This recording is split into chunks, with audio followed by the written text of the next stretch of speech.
everyone, this is Dimple Patel, your science tutor at Bhavya Educate.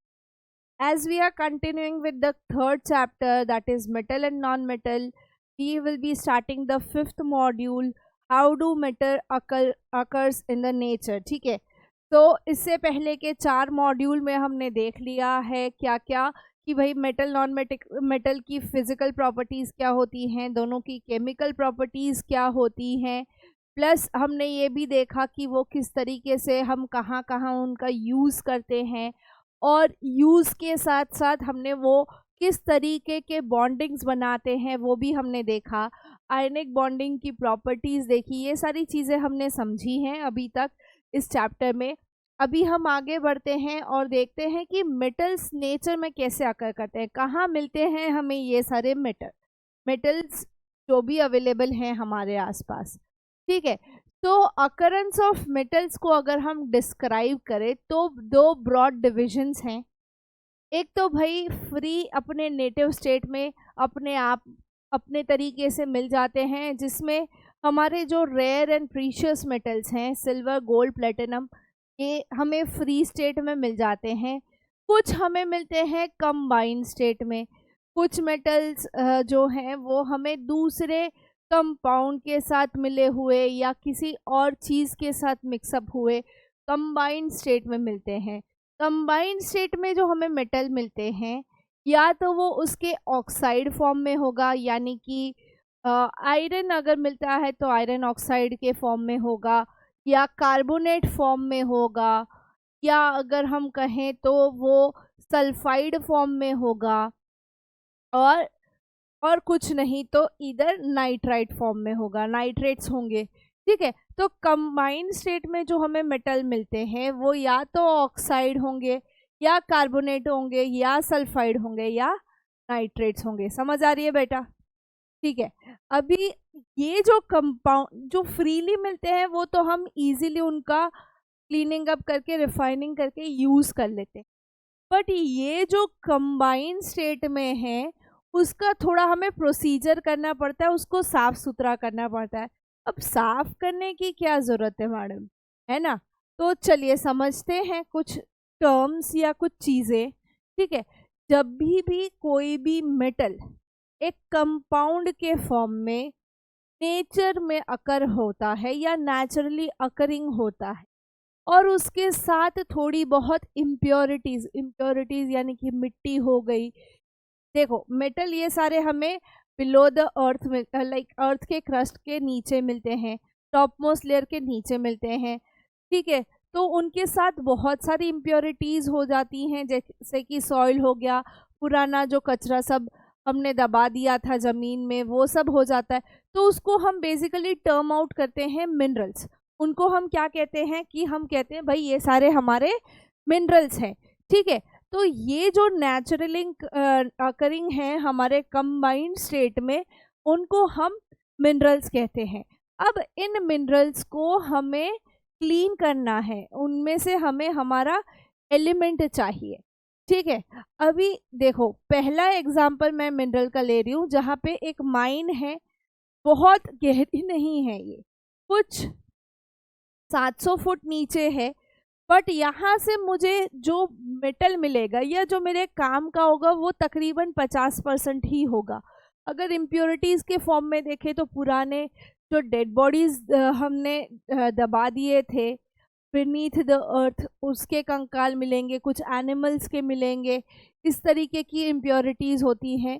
दूसरी जो mine है वो और डीप डाउन है, यहाँ से मुझे 95% मिलने के चांसेस हैं, बट वो उसके लिए मुझे 1000 फीट नीचे जाना पड़ेगा। एक में 700 फीट नीचे जाना है, एक में 1000 फीट नीचे जाना है।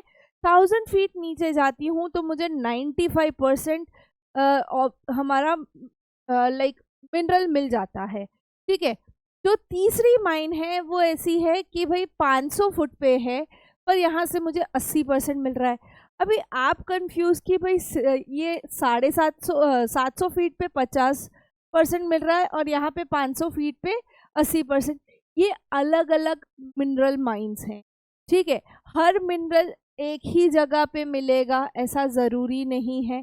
कुछ हमें थोड़ी फीट की खुदाई पे मिल जाते हैं, कुछ और नीचे जाना पड़ता है।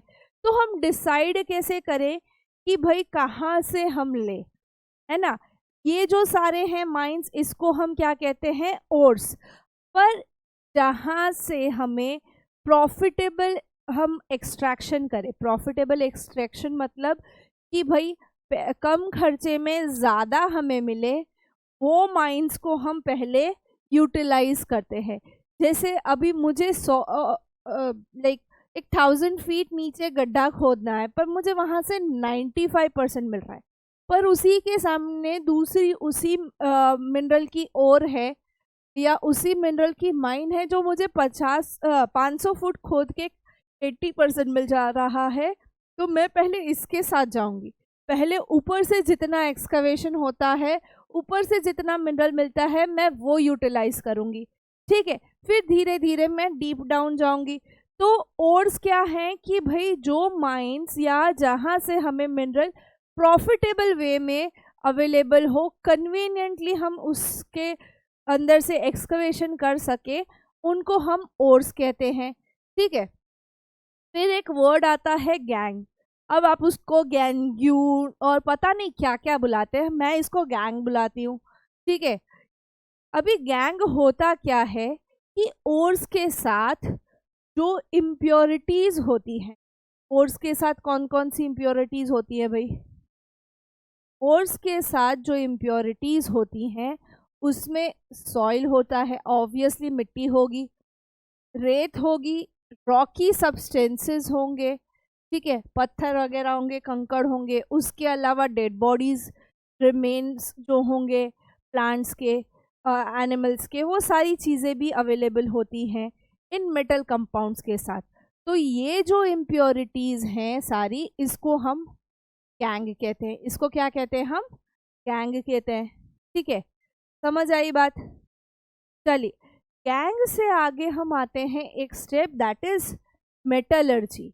फिर मेटलर्जी होता क्या है कि मुझे पता चल गया इस माइन से, इस ओर से मैं प्रॉफिटेबल एक्सट्रैक्शन कर सकती हूँ, ठीक है। यहाँ से मुझे जो गैंग रिमूव करना है वो कम है as compare to the other places. तो मैं यहाँ पे जो एक्सट्रैक्ट करूँगी मेटल को और फिर उसको प्योरेस्ट फॉर्म में लाऊंगी फ्रॉम दैट ओर, उस प्रोसेस को हम मेटलर्जी कहते हैं, मेटलर्जिकल साइंस कहा जाता है। उधर जो प्रोसेसेस होती हैं उसमें मेटलर्जिकल प्रोसेसेस होती हैं सारी। कौन कौन सी होती हैं, तो भाई पहले गैंग हटाएंगे, कचरा साफ करेंगे, है ना। कचरा साफ करेंगे तब हमें थोड़ा बहुत क्लैरिटी मिलेगा कि कितना हमें प्योरिफिकेशन प्रोसेस करना पड़ेगा। तो गैंग मिलने के बाद हम उसको रिडक्शन प्रोसेस करेंगे, ठीक है। रिडक्शन यानी कि अगर वो ऑक्साइड और है तो सीधा सीधा उसका ऑक्सीजन हटा दो, आप उसको प्योरेस्ट फॉर्म में ले आओगे, ठीक है। बट कोई और है तो उसमें थोड़ी और प्रोसेस आ जाती है, कॉन्सेंट्रेशन ऑफ ओर करते हैं, यानी कि हम ओर में से रिड्यूस करके कितना मेन चीज़ है वो देखते हैं, ठीक है।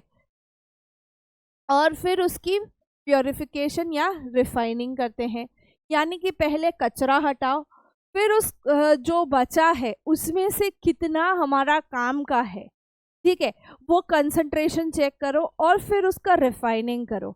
समझ आ रही है बात, ठीक है। अभी आगे बढ़ते हैं, समझते हैं एक प्रोसेस जो जनरली फॉलो की जाती है फॉर द एक्सट्रैक्शन। एक और मिला, ठीक है, हम चेक करते हैं पहले कॉन्सेंट्रेशन, प्योरिफिकेशन गैंग हटाने के बाद कॉन्सेंट्रेशन के टाइम पे ये भाई किस चीज़ का और है। हाईली रिएक्टिव मेटल, यानी कि हमारी रिएक्टिविटी सीरीज के टॉप 3-4, या मिडल मॉडरेटली रिएक्टिव है, या लीस्ट रिएक्टिव वाले हैं, ठीक है। अभी जो हाईली रिएक्टिव वाले हैं उनको तो हम क्या कर सकते हैं पता है, सीधा सीधा इलेक्ट्रोलाइसिस करो, पहले ओर को मॉल्टन फॉर्म में लाओ, उनको पिघलाओ, ठीक है, और उसका सीधा सीधा इलेक्ट्रोलाइसिस करो, हमें सीधा प्योर मेटल मिल जाएगा, ठीक है। कंसंट्रेटेड ओर जो है, अगर हमारा हाईली रिएक्टिव मेटल है, हाईली रिएक्टिव है, तो वो किसी के साथ भी रिएक्ट कर जाएगा, ठीक है। तो हम उसका सीधा मॉल्टन फॉर्म लेते हैं, इलेक्ट्रोलाइसिस करते हैं और उसे प्योरेस्ट फॉर्म में लाते हैं। अभी ये जो बीच वाले हैं ना, वो धोबी के कुत्ते हैं, ना घर के ना घाट के। अभी इसमें दो तरीके के होते हैं कि भाई कार्बोनेट और है और सल्फाइड और है। या तो वो कार्बोनेट होंगे, कार्बोनेट कंपाउंड्स बना रहे होंगे, या वो सल्फाइड कंपाउंड्स में अवेलेबल होंगे। तो अब इनका करा क्या जाए, हम इनके बीच में कंफ्यूज हो जाते हैं। जो कार्बोनेट ओर है उसको हम कैल्सिनेशन प्रोसेस करते हैं, सल्फाइड ओर है उसका हम रोस्टिंग प्रोसेस करते हैं, ठीक है। इन दोनों प्रोसेस से हम उसका ऑक्साइड बनाते हैं, इन दोनों प्रोसेस से हम उसका मेटल ऑक्साइड बनाते हैं। आगे आते आते क्या होता है, फिर मेटल ऑक्साइड बना दिया, अब इसको हम रिड्यूस कर लेंगे। अब हम इसको रिड्यूस कर लेंगे या तो कार्बन से या हाईली रिएक्टिव मेटल से, क्योंकि इनका ऑक्सीडेशन, इनमें से लाइक जो हाईली रिएक्टिव मेटल्स हैं वो हमारे इजीली ऑक्सीडाइज हो जाते हैं। तो यहाँ मेटल ऑक्साइड से ऑक्सीजन वो निकाल देंगे और हमें एक प्योर कंपाउंड मिल जाएगा। सॉरी, गलती से मैंने इम्प्योर लिखा है, हमें यहाँ पे एक प्योर मेटल मिल जाएगा, ठीक है। यहाँ पे हमें एक प्योर मेटल मिल जाएगा, क्लियर। अभी अगर हम बात करते हैं, हर में रिफाइनिंग की ज़रूरत नहीं पड़ती, बट जहाँ पे फर्दर रिफाइनिंग की ज़रूरत पड़े वहाँ पे रिफाइन करो और प्योर मेटल ऑब्टेन करो, ठीक है। यहाँ पे तकरीबन मेटल ऑक्साइड के साथ रिएक्ट करने के बाद हमें प्योर मेटल मिल जाते हैं, but still if the purification is not perfect, अगर हमें लगता है मेटल परफेक्ट नहीं मिल रहा है, हमें इसमें अभी भी इम्प्योरिटीज़ हैं, तो उसका रिफाइनिंग करके हम प्योर मेटल बना लेंगे, ठीक है। अभी ये जो लेस रिएक्टिव वाले हैं वो जनरली हमें सल्फाइड ओर के फॉर्म में मिलते हैं, जनरली हमें सल्फाइड ओर के फॉर्म में मिलते हैं। और जहाँ पे भी सल्फाइड ओर होगा वहाँ हम क्या करेंगे, रोस्टिंग करेंगे। रोस्टिंग से हमें उसका एक इम्प्योर मेटल मिलेगा जिसको हमें रिफाइन करना होगा to form the pure metal. समझ आ रहा है ये समझ आ रहा है बेटा। देखो, हाईली रिएक्टिव जो है वो तो सीधे सीधे उसका इलेक्ट्रोलाइसिस करा के हम प्योर मेटल ले लेंगे, बट जो बीच वाले हैं हमारे मॉडरेट वाले, वो दो फॉर्म में मिलते हैं, कार्बोनेट एंड सल्फाइड। और कार्बोनेट को हमेशा कैल्सिनेशन से प्योरीफाई किया जाता है, सल्फाइड को हमेशा रोस्टिंग से किया जाता है। समझाती हूँ कैल्सिनेशन रोस्टिंग क्या होता है, समझाती हूँ, ठीक है। फिर उसका मेटल ऑक्साइड फॉर्म मिलता है, मेटल ऑक्साइड में से उसका रिडक्शन करा दो, या तो कार्बन कोक के साथ या उन हायर रिएक्टिव मेटल्स के साथ, क्योंकि वो ऑक्साइड जल्दी रिप्लेस कर लेते हैं। अभी यहाँ पे ज़रूरी नहीं है हमें इम्प्योर मेटल ही मिले, इम्प्योर या प्योर जो मिले, प्योर मिले तो डायरेक्ट रिफाइनिंग के बिना, इम्प्योर अगर मिलता है तो हमें रिफाइनिंग करके उसको प्योर करना है। अभी ये जो लीस्ट रिएक्टिव वाले, इनको ना कुछ काम है, बस सुन पड़े रहना है। पहले इनको ये सल्फाइड ओर के फॉर्म में होंगे, तो जब भी सल्फाइड ओर होगा हम क्या करेंगे, इसका रोस्टिंग करेंगे, इसको गरम करेंगे, इसका इतना रोस्टिंग करेंगे कि भाई ये गरम हो जाए, ये प्योरिफिकेशन के लिए उठ जाए, ठीक है। हम जो डे टू डे लाइफ में रोस्टिंग करते हैं ना, वैसी वाली। यहाँ पे ये इम्प्योर मेटल के फॉर्म में हमें मिलेंगे। अभी भी ये ऐसे ढीट है, इनको फिर भी रिफाइनिंग करनी पड़ती है और फिर वो हमें प्योर मेटल के फॉर्म में मिलते हैं, ठीक है बच्चों। समझ आ रही है कॉन्सेंट्रेशन ऑफ ओर। अभी आगे बढ़ते हैं कि भाई ये जो हमारा मीडियम वाले हैं उसमें हमने वर्ड्स यूज किए, कैल्सिनेशन, रोस्टिंग। मैडम क्या बोल गए, समझ नहीं आया। समझते हैं इन सब चीज़ों को, ठीक है। अभी ये मीडियम वाले कौन से हैं, ये एल्यूमिनियम तक जो है ना वो हाईली रिएक्टिव वाले हैं। ये इनके जो ओर है ना वो सीधे सीधे इलेक्ट्रोलाइटिक रिफाइनिंग से हमें मेटल मिल जाते हैं। पर ये जिंक, आयरन, टिन, लिड और कॉपर, ये है हमारे मीडियम रिएक्टिविटी वाले, ये हैं हमारे मीडियम रिएक्टिविटी वाले। इनको बड़ी अच्छी ट्रीटमेंट देनी पड़ती है भाई। ये जो नीचे हमारे मर्क्यूरी, सिल्वर, गोल्ड, उसमें भी सिल्वर गोल्ड तो हमारा बहुत सारे टाइम पे हमें प्योरेस्ट फॉर्म में ऑलरेडी मिलता है, उधर बहुत ज़्यादा नहीं तो खाली इलेक्ट्रोलाइटिक रिफाइनिंग करना होता है, ठीक है। बट ये हमारे जो बीच वाले जो ढीट है ना, इनको ना आगे जाना है ना पीछे जाना है, ये हमें परेशान करके रख देते हैं। तो इनकी रिएक्टिविटी में अगर हम देखें तो कुछ हमें सल्फाइड के फॉर्म में मिलते हैं, कुछ हमें कार्बोनेट के फॉर्म में मिलते हैं। ठीक है, तो देखते हैं। अभी दोनों को गर्म करना है, सल्फाइड वाले को भी गर्म करना है, कार्बोनेट वाले को भी गर्म करना है। जब दोनों को गर्म करते हैं तो वो ऑक्साइड स्टेट में आते हैं। ठीक है, जहाँ पे हम बहुत ज़्यादा हवा देते हैं, बहुत ज़्यादा उनको उठाते हैं, उस प्रोसेस को हम रोस्टिंग कहते हैं। उस प्रोसेस को क्या कहते हैं? हम रोस्टिंग कहते हैं। ठीक है, सो रोस्टिंग को हम कैसे डिफाइन करते हैं कि भाई कोई सल्फाइड और कोई भी सल्फाइड और को अगर हमें ऑक्साइड में कन्वर्ट करना है, उसके अंदर ऑक्सीजन डालना है, तो हम स्ट्रॉन्ग हीटिंग करेंगे विथ एक्सेस ऑफ एयर। ज़्यादा ही हवा दे दो उनको, ठीक है, और बहुत ज़्यादा गर्म करो, बहुत ज़्यादा रोस्ट करो, तब जाके उनका रोस्टिंग होगा, तब जाके वो उठ जाएंगे।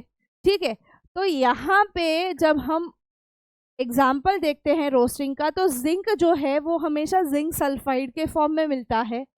ठीक है, हमने उसको एक्सेस ऑफ ऑक्सीजन दे दिया। हाँ चल भाई, चल आगे बढ़, तेरे को और हवा देंगे करेंगे हम।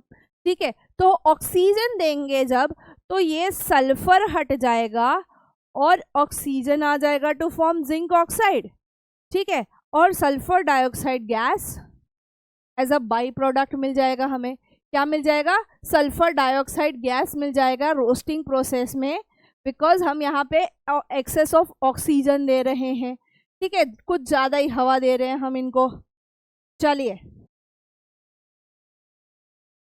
अभी यहाँ उनका ऑक्सीडेशन हो गया है, रोस्टिंग से। अभी जब कार्बोनेट्स की बात आती है, कार्बोनेट्स की, ठीक है, वो कैसे होते हैं कि भाई इनको ज़्यादा हवा की ज़रूरत नहीं है, इनको लिमिटेड हवा दो, इनको हम कहते हैं कैल्सिनेशन। ये जो कार्बोनेट ओर्स हैं उनको हीट तो स्ट्रॉन्ग करना है, उनको गर्म तो स्ट्रॉन्ग करना है, बट हवा लिमिटेड जानी चाहिए। लिमिटेड अमाउंट में उनको हवा दो, उनको एक्सेस एयर की ज़रूरत नहीं है, वो ज़्यादा भाव नहीं खाते। उनको हम क्या करते हैं? कैल्सिनेशन के प्रोसेस के थ्रू ऑक्साइड बनाते हैं। यहाँ पे जिंक कार्बोनेट भी है, जिंक सल्फाइड के फॉर्म में भी मिलता है, कार्बोनेट के फॉर्म में भी मिलता है। ठीक है, तो कार्बोनेट वाला ओर मिला है, अगर जिंक कार्बोनेट मिला है हमें, तो क्या करेंगे हम? हीट करेंगे, हीटिंग देंगे, बट विथ लिमिटेड एयर, माप की हवा देंगे। ठीक है, तो वो बन जाएगा जिंक ऑक्साइड और कार्बन डाइऑक्साइड। ठीक है, सल्फाइड और होगा तो SO2 मिलेगा, सल्फाइड और होगा तो सल्फर डाइऑक्साइड मिलेगा, कार्बन और होगा तो कार्बन डाइऑक्साइड मिलेगा। ठीक है, कार्बन होगा, कार्बोनेट और होगा तो कार्बन डाइऑक्साइड, सल्फाइड और होगा तो हमारा सल्फर डाइऑक्साइड। अभी ऑक्साइड हमें मिल गए दोनों जगह, जिंक ऑक्साइड, उसको मेटल फॉर्म में लाना है, तो क्या करेंगे हम?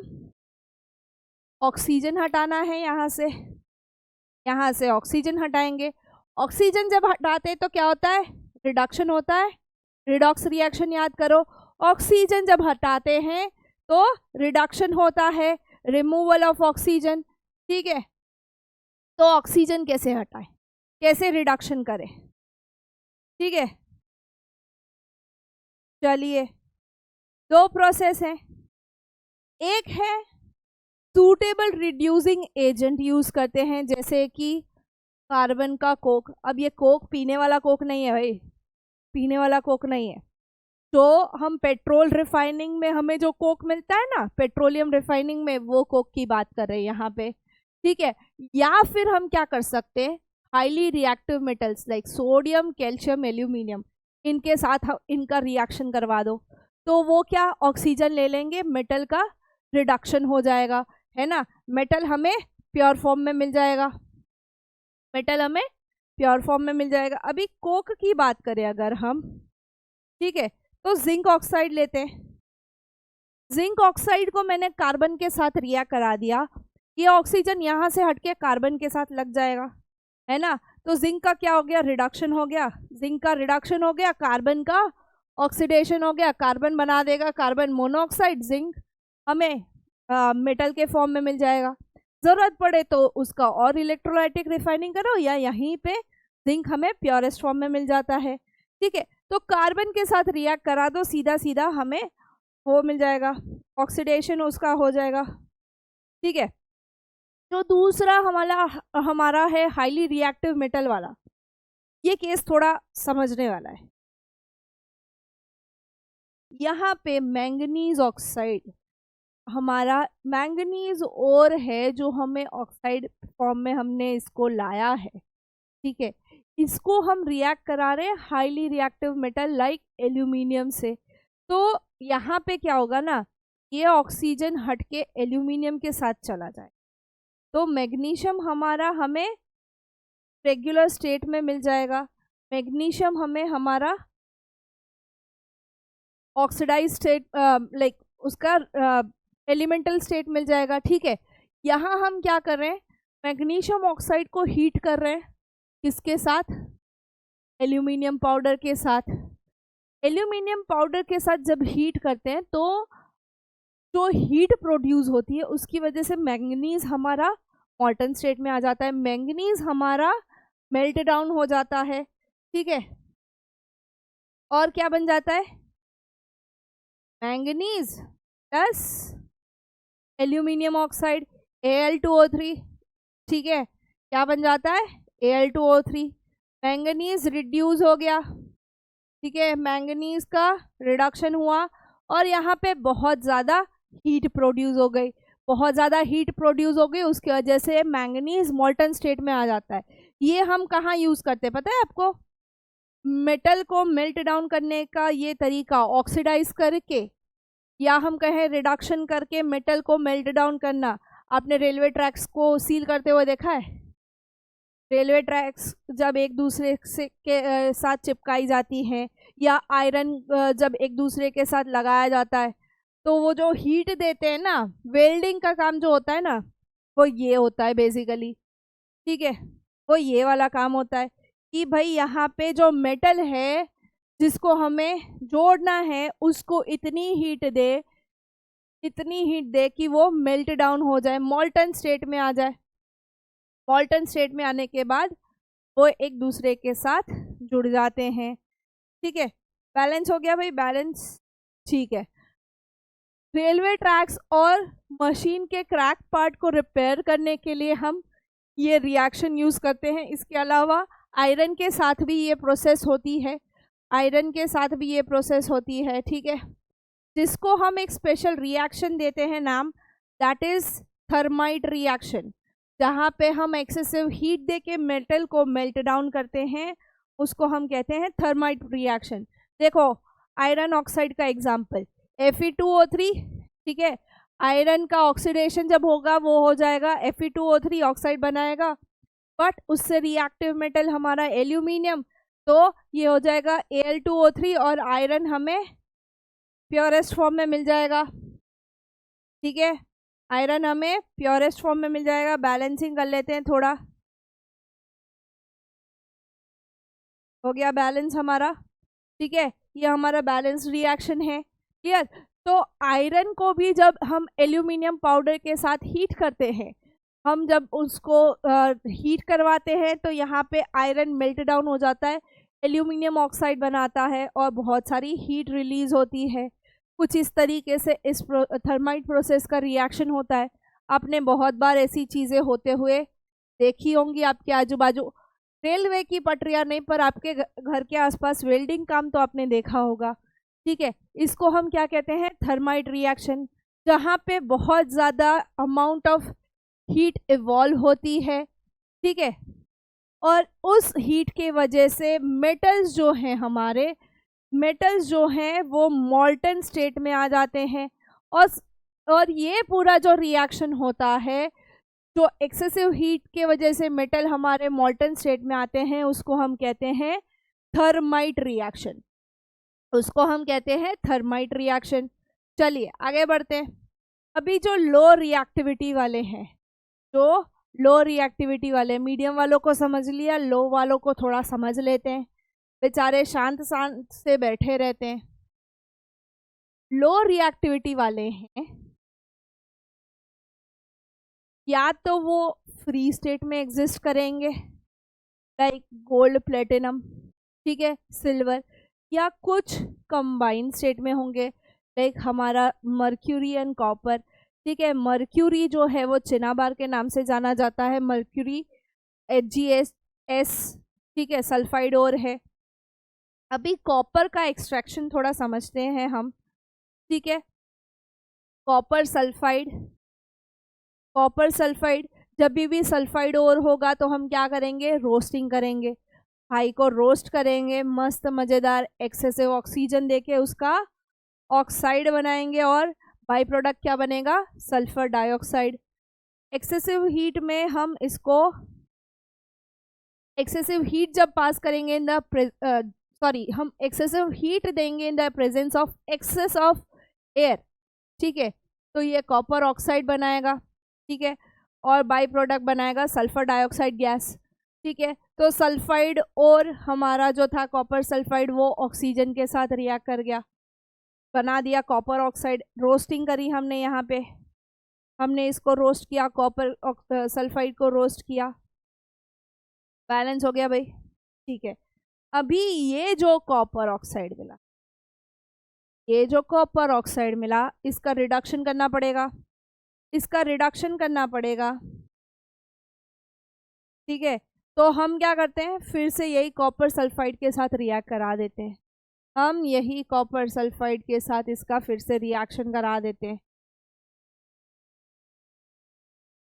ये रिड्यूस हो जाएगा to copper sulphur sulphur oxide gas हमारा इवॉल्व हो जाएगा, ठीक है। ये हो गया हमारा बैलेंस रिएक्शन, कॉपर कॉपर सारा साथ में आ गया, ये ऑक्सीजन और सल्फर बना दिया सल्फर डाइऑक्साइड गैस, ठीक है। समझ आ रही है बात, समझ आ रही है। तो कॉपर सल्फाइड से ऑक्सीजन ऐड करके कॉपर ऑक्साइड बनाया, सल्फर डाइऑक्साइड बना।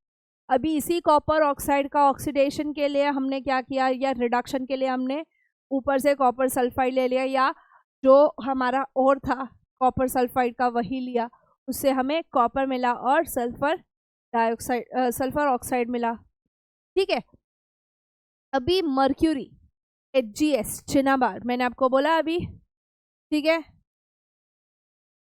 HgS मर्क्यूरिक सल्फाइड और है, ठीक है। सल्फाइड और अगेन क्या होगा, हम ऑक्सीजन जब पास करेंगे, रोस्टिंग करेंगे, रोस्टिंग से हमें मर्क्यूरिक ऑक्साइड मिलेगा, mercuric oxide plus SO2 gas, ठीक है, mercuric oxide plus SO2 gas मिलेगा, बैलेंस हो गया, ठीक है। अभी इसी मर्क्यूरिक ऑक्साइड को हमें मर्क्यूरी के फॉर्म में लाना है, मर्क्यूरी ऑलरेडी मॉल्टन फॉर्म में होता है ना, लिक्विड फॉर्म में होता है। इसी मर्क्यूरिक सल्फाइड, सॉरी यहाँ पे ऑक्साइड, हाँ, उसको जब हम हीट करेंगे, नॉर्मल हीटिंग से ही आयरन निकल आएगा और सल्फर ऑक्साइड निकल आएगा। ये कैसे हो गया भाई, रुक जाओ, कुछ गड़बड़ है, यहाँ पे मिसिंग है स्टेप, ठीक है। ये ऑक्साइड होगा और यहाँ पे HgS भी होगा, ये ऊपर वाला नीचे भी होगा, ठीक है। HgO और मर्क्यूरिक ऑक्साइड और मर्क्यूरिक सल्फाइड दोनों रिएक्ट करके मर्क्यूरी बनाएंगे एंड सल्फर ऑक्साइड गैस भी रिलीज हो जाएगा, जो हमारा हमने कॉपर के साथ किया था सेम चीज़ यहाँ पे भी होगी, ठीक है।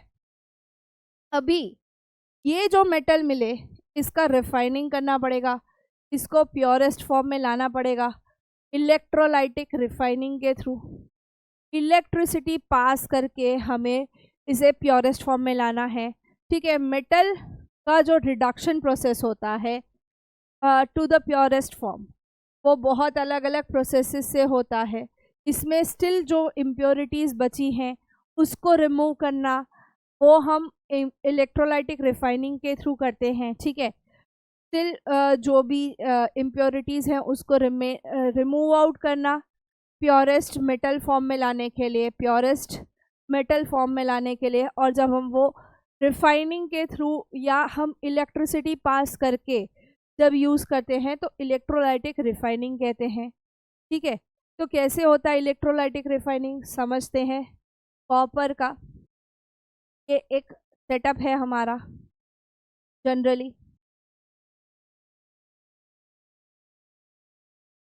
देखिए, दो रॉड्स डाले जाते हैं, एक कैथोड पे हमारा प्योर कॉपर रहता है, एनोड पे हमारा इम्प्योर कॉपर। इम्प्योर यानी कि रिडक्शन के बाद वाला। ठीक है, एक acidified copper sulphate solution, copper sulphate is CuSO4, but CuSO4 का जब सॉल्यूशन बनाया है तो किसी एसिड में बनाया है, that is why it is acidified copper sulphate solution. ठीक है, कनेक्ट करते हैं बैटरी से, कनेक्ट करते हैं बैटरी से। अभी यहाँ इम्प्योरिटीज़ जो आएंगी, ये जो इम्प्योर रॉड में से जो इम्प्योरिटीज़ बचेंगी नीचे सेटल डाउन होंगी, उसको हम कहते हैं एनोड मड। एनोड के नीचे सेटल डाउन होती हैं, इसीलिए एनोड मड। ठीक है, जब हम स्विच ऑन करेंगे तो इसमें से जो इम्प्योरिटीज़ है वो नीचे सेटल डाउन होंगी। प्योर कॉपर जो है वो हमारा कैथोड की तरफ मूव करेगा, प्योर कॉपर हमारा कैथोड की तरफ मूव करेगा। तो धीरे धीरे यहाँ से ये जो इम्प्योरिटीज़ हैं वो नीचे आ जाएंगी और प्योर पूरा हमारा कैथोड पे चला जाएगा। ठीक है, समझ आया बात।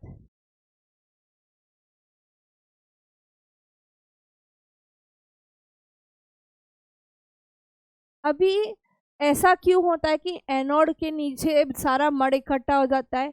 ये पहली चीज़, ये सॉल्यूबल नहीं होंगे हमारे एसिडिफाइड कॉपर सल्फेट में। ठीक है, एसिडिफाइड कॉपर सल्फेट के सॉल्यूशन में ये सॉल्यूबल नहीं होंगे, इसीलिए वो नीचे एनोड मड बना देंगे।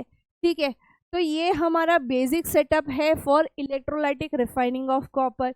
बहुत सारे मेटल्स को प्योरेस्ट फॉर्म में लाने के लिए हम इलेक्ट्रोलाइटिक रिफाइनिंग यूज़ करते हैं। ठीक है, समझ आ रही है बात। तो बेसिकली नेचर में मेटल का अकरेंस होना, उसके अलग अलग स्टेट में, कंबाइंड स्टेट में होते हैं या तो फ्री फॉर्म में होते हैं। फ्री फॉर्म में हमारे जो लीस्ट रिएक्टिव मेटल्स हैं वो जनरली होते हैं लाइक सिल्वर, गोल्ड, प्लेटिनम। ठीक है, लीस्ट रिएक्टिव में कुछ कॉपर और मर्क्यूरी की तरह होते हैं जो कंबाइंड स्टेट में होते हैं। इधर उनका सल्फाइड ओर होता है या कार्बोनेट होता है। सल्फाइड ओर्स को हम क्लीन अप करते हैं बाय रोस्टिंग। ठीक है, रोस्टिंग से क्लियर आउट करके उनका रिडक्शन करके हम मेटल लाते हैं। बट स्टिल अगर उसमें इम्प्योरिटीज़ हैं तो फिर उसको इलेक्ट्रोलाइटिक रिफाइनिंग के थ्रू हम ऐसे प्योरेस्ट फॉर्म में लाते हैं। समझ आई बात? ठीक है, और जो हमारे बीच वाले हैं कि जो मॉडरेटली रिएक्टिव हैं, उसके लिए हम रोस्टिंग वाली प्रोसेस, कैल्सिनेशन वाली प्रोसेस करके ऑक्साइड बनाते हैं। फिर उनका रिडक्शन करके if still the impurities are there, still हम प्योरिटी के लिए रिफाइनिंग की प्रोसेस करते हैं। क्लियर है? तो इस तरीके से हम लाइक जो हमारे मिनरल्स हैं या जो हमें मिनरल में से हमने कंसंट्रेशन चेक किया है ओर का, उससे हम हमारे प्योर मेटल ऑब्टेन करते हैं। ठीक है, तो समझ आई बात। इसके बाद एक बहुत ही इंपॉर्टेंट टॉपिक है, दैट इज कोरोजन रेंसिडिटी, जो हमने फर्स्ट चैप्टर में तो पढ़ा था, बट इस चैप्टर में हम उसके लाइक मेथड टू प्रिवेंशन भी पढ़ेंगे। ठीक है, तो नेक्स्ट मॉड्यूल में हम मिलते हैं विथ कोरोजन एंड रेंसिडिटी।